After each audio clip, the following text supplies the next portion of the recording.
Good morning, good afternoon, good evening. Friends, Kevin sir back from Personal Tutor.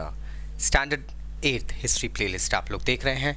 Chapter है ruling the countryside. Topic है a new revenue system, Mahalwari.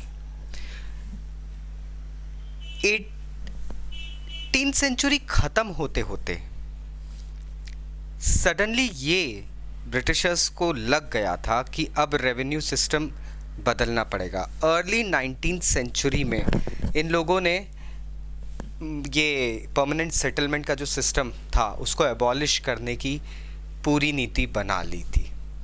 लेकिन कैसे करते, क्या रास्ता ढूंढ के लाते?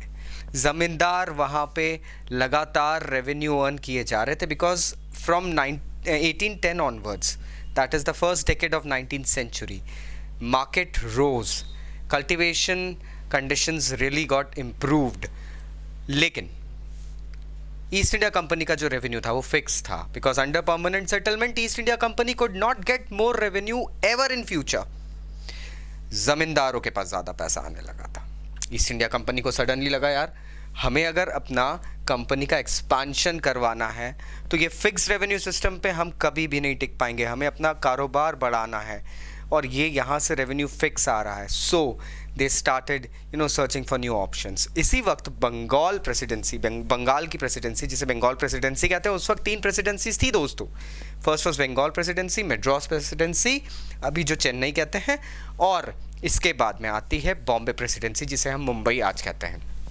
बंगाल प्रेसिडेंसी में नॉर्थ वेस्ट प्रोविंसेस एक एरिया हुआ करता था जिसे आज की डेट में हम उत्तर प्रदेश बोलते हैं. वहाँ पर एक इंग्लिशमैन थे हॉल्ट मैकेंजी.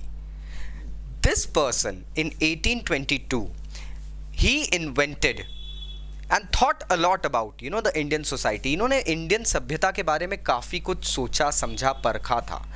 इसने स्टडी भी करी थी बंदे ने. भाई साहब एक चीज़ बहुत अच्छे से समझ गए थे कि अगर इंडियन सोसाइटी को हमें एकजुट रखना है, लोगों का भरोसा जीतना है और साथ ही साथ यहाँ पे काम भी करना है, रेवेन्यू जनरेट करना है, तो हमें भारत की जो लाइफ लाइन है, भारत के गांव और गांव में रहने वाले लोग, उन लोगों को प्रिजर्व करना पड़ेगा. असली मेहनत वो करते हैं, वहाँ होती है मेहनत दोस्तों. सुबह 4 बजे से दिन शुरू हो जाता है, शाम को 6 बजे दिन ख़त्म भी हो जाता है और फिर हम लोग अपने घर में बैठ के अनाज खाते हैं. ये बात हॉल्ट मैकेंजी ने बहुत सालों पहले सोच ली थी, समझ ली थी. He ordered the various district collectors to visit every single village under his district. इन्होंने ऑर्डर दिया कि हर विलेज की ज़मीन का एक इंस्पेक्शन किया जाए, लैंड इंस्पेक्शन किया जाए. उसके बाद में जितनी ज़मीनें हैं उनकी नपाई की जाए. Go ahead and measure the fields. इसके बाद में गांव में जो भी कस्टम्स हैं, रिचुअल्स हैं, जो भी राइट्स लोग इंजॉय कर रहे हैं, उनको रिकॉर्ड करो, नोट करो.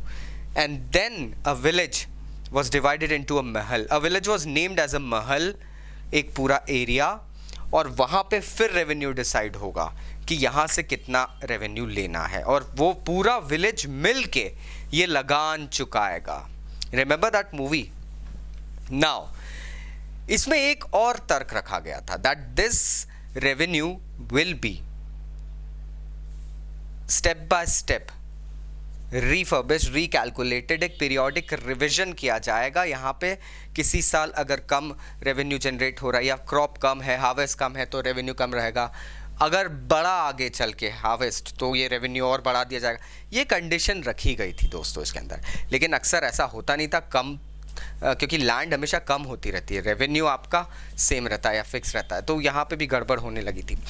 अब एक मेजर चेंज ये आया था कि पहले जो ज़मींदारों के हाथ में जो ज़मीनें जा रही थी, जो रेवेन्यू जा रहा था, अब ब्रिटिश ईस्ट इंडिया कंपनी एक बात समझ चुकी थी कि ज़मींदारों को अब रास्ते से हटाना होगा. So what they did, every village had a usual headman. Her village का एक लाइक एक पर्सन होता है, बुजुर्ग होता है.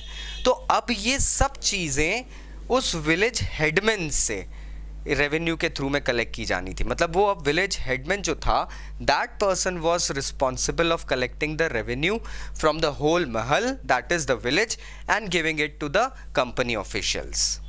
ये महल विलेज को कहा गया था, इसलिए इस सिस्टम का नाम भी पड़ा Mahalwari. I hope now you got the crux. Still अगर कोई डाउट्स है नीचे कमेंट बॉक्स से कमेंट करना मत भूलना. Bye bye.